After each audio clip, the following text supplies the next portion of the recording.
तो गाइस, जिसका किसी को बिल्कुल भी इंतजार नहीं था, फाइनली वो दुखद घड़ी आ चुकी है। जी हाँ दोस्तों, मैं बात कर रहा हूं रेलवे ग्रुप डी मतलब लेवल 1 की वैकेंसी के बारे में, जिसका शॉर्ट ऑफिशियल नोटिफिकेशन जारी कर दिया गया है। यानी कि फाइनली क्लियर हो चुका है कि भाई ग्रुप डी की वैकेंसी कब आ रही है, ऑनलाइन फॉर्म कब स्टार्ट हो रही है, फॉर्म की लास्ट डेट क्या है, एग्जैक्ट एज लिमिट क्या है, टोटल नंबर ऑफ वैकेंसीज यहां पर कितनी निकल के आ रही है। इस शॉर्ट नोटिस से काफी सारी चीजें क्लियर हो गई है। आज ही इस नोटिस को जारी किया गया है। तो चलिए फाइनली इस नोटिस में देखते हैं क्या क्या चीज कही गई है। और शुरुआत में जो लाइन मैंने बोली कि भाई इस घड़ी का किसी को भी इंतजार नहीं था, वो इसलिए बोली थी क्योंकि यार सभी इंतजार तो लाखों की वैकेंसी का कर रहे थे। तो चलिए यार देखते हैं इस नोटिस में क्या कहा गया है, टोटल नंबर ऑफ वैकेंसीज अब कितनी आ रही हैं। तो फाइनली दोस्तों आज ही इस नोटिस को एम्प्लॉयमेंट न्यूज़पेपर के अंदर पब्लिश किया गया है। वैसे पब्लिकली ऑफिशियली 28 दिसंबर को इस नोटिस को जारी किया जाएगा। ठीक है, तो फिलहाल ये नोटिस बाहर आ गया है, देखते हैं इसमें क्या कहा गया है। तो यहां पर क्लियरली इन्होंने लिख दिया recruitment for various post in level 1 of 7 CPC पे मैट्रिक्स, यानी कि लेवल 1 की वेरियस पोस्ट के ऊपर इस रिक्रूटमेंट को कंडक्ट कराया जा रहा है रेलवे के द्वारा। तो भाई जिसको आप ग्रुप डी के नाम से जानते हैं, इस वैकेंसी के लिए ऑनलाइन फॉर्म 23 जनवरी 2025 से स्टार्ट होने जा रहे हैं, यानी कि अपने टाइम के काफी बाद से। वैकेंसी तो वैसे आपकी नवंबर महीने के अंदर आ जानी चाहिए थी, लेकिन वैकेंसी थोड़ी लेट चल रही है। इसी वजह से 23 जनवरी 2025 से ग्रुप डी की वैकेंसी के लिए ऑनलाइन फॉर्म स्टार्ट हो रहे हैं। फॉर्म की जो आखिरी तारीख रखी गई है वो 22 फरवरी 2025 रखी गई है। ठीक है, 22 फरवरी तक आप फॉर्म अप्लाई कर पाएंगे। क्लियर है। यहां पर आपकी वेरियस पोस्ट हैं। इन पोस्ट का जो इनिशियल पे है वो 18,000 रुपए है, ये बेसिक पे है। सिलेक्शन होने के बाद इनिशियल इनहैंस सैलरी, आपकी शुरुआती सैलरी लगभग 33,000, कुछ पोस्ट के ऊपर 36,000 और कुछ पोस्ट के ऊपर 37,000 तक भी सैलरी होती है। ये आपके रेलवे के जोन वाइज और पोस्ट वाइज भी वेरी करती है। ये बेसिक पे होता है, इसमें आपका डियरनेस अलाउंस जुड़ते हैं और काफी सारी स्पेशल अलाउंसेस जुड़ने के बाद आपको सैलरी मिलती है। एज लिमिट के बारे में हम बात करेंगे कि भाई लेवल 1 की पोस्ट के लिए एज लिमिट क्या रखी जाएगी। देखिए दोस्तों, एज लिमिट 18 से 36 साल रखी जाएगी। मिनिमम एज लिमिट 18 साल है, मैक्सिमम एज लिमिट आपकी 36 साल रखी जाएगी, और ये इस बार ही 36 साल रखी गई है। वैसे ग्रुप डी की पोस्ट के लिए एज लिमिट 18 से 33 साल रखी जाती है, लेकिन कोविड-19 की वजह से वैकेंसीज डिले हुई हैं, इसी वजह से 3 साल का आपको एज में रिलैक्सेशन दिया जा रहा है। ये इन्होंने लिख दिया है, और ये केवल इसी बार दिया जा रहा है, वन टाइम। ठीक है, वन टाइम दिया जा रहा है आपको कोविड-19 की वजह से। अगले साल जो ग्रुप डी की वैकेंसी आएगी उसमें एज लिमिट 18 से 33 साल ही रहने वाली है, इस बार 36 साल है। जो आपकी एज कैलकुलेट होगी वो एज ऑन 1 जुलाई 2025 तक होगी। ये काम इन्होंने इस बार अच्छा कर दिया। ठीक है, 1 जुलाई 2025 तक आपकी इसमें एज कैलकुलेट होने वाली है। सबसे बड़ा सवाल कि भैया टोटल वैकेंसीज कितनी है। तो भाई वैसे तो सबको पहले पता चल गया था वैकेंसी असेसमेंट से ही कि भाई 32,000 समथिंग वैकेंसी है। जी हाँ दोस्तों, total number of vacancy level 1 की पोस्ट के ऊपर 32,000 के आसपास ही इन्होंने लिख दिया कि अप्रोक्सीमेटली 32,000 के आसपास वैकेंसीज है। एग्जैक्ट नंबर ऑफ वैकेंसीज के बारे में बात करें तो भाई 32,438 वैकेंसीज है। पोस्ट वाइज वैकेंसीज का पूरा ब्यौरा यहाँ पर आप देख सकते हैं। पॉइंट्समैन की पोस्ट है 5,058, अब तक सबसे ज्यादा वैकेंसी पॉइंटमैन की पोस्ट के ऊपर है। दूसरी असिस्टेंट ट्रैक मशीन की पोस्ट है, 799 वैकेंसी है। एक पोस्ट आपकी ट्रैक मेंटेनर ग्रेड 4 की है, जहां पर 13,187 वैकेंसीज है। वैसे ये तो इंजीनियरिंग डिपार्टमेंट की, अगर नॉन इंजीनियरिंग डिपार्टमेंट देखें तो भाई सबसे ज्यादा वैकेंसी पॉइंटमैन की पोस्ट के ऊपर है। क्लियर है।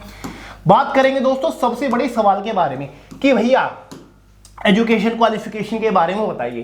क्या आईटीआई लागू कर दिया गया, क्या सभी पोस्ट के लिए आईटीआई मांगा जाएगा, आईटीआई कंपलसरी है।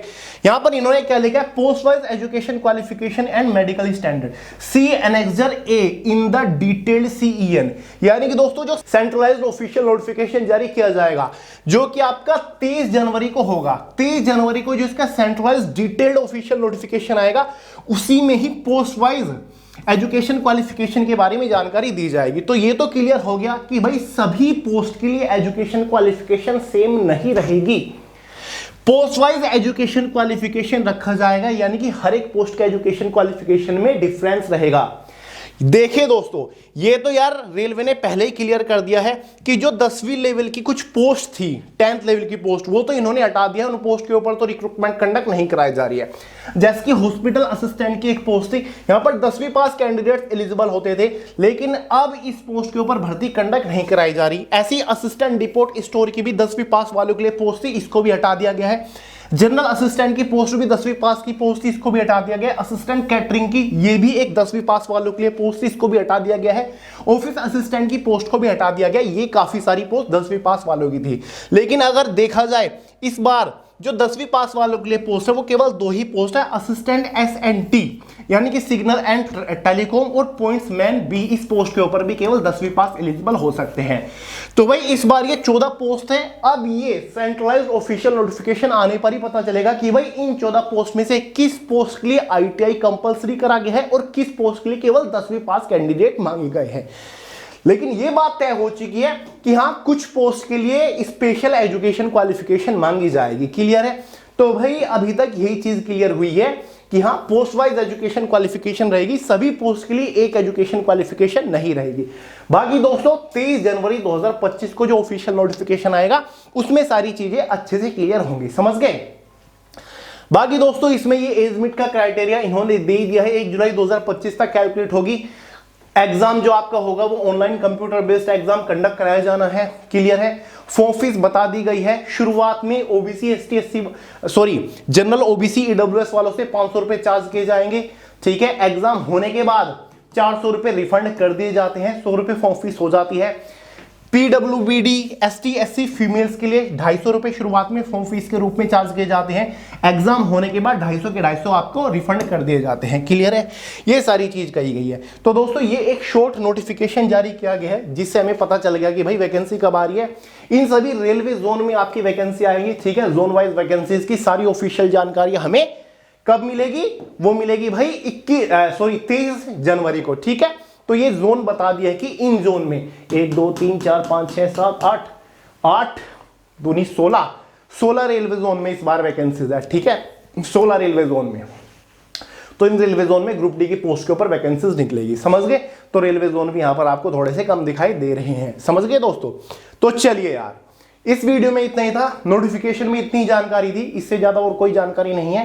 टोटल वैकेंसी 32,438 है। बाकी कल या परसों वीडियो लेकर आ जाऊंगा जिसमें आपकी सारी डिटेल्स क्लियर कर दूंगा कि भाई सिलेक्शन प्रोसीजर क्या रहता है, एग्जाम पैटर्न, सिलेबस वगैरह क्या रहता है, फिजिकल एलिजिबिलिटी क्राइटेरिया क्या रहता है, मेडिकल क्राइटेरिया क्या है। ठीक है? तो मेडिकल स्टैंडर्ड वगैरह कल वाली वीडियो में क्लियर कर दूंगा। बाकी मुझे आपको इन्फॉर्मेशन देनी थी कि भाई नोटिस आ चुका है, 23 जनवरी से फॉर्म स्टार्ट होने वाली है, तैयारी शुरू कर दीजिए।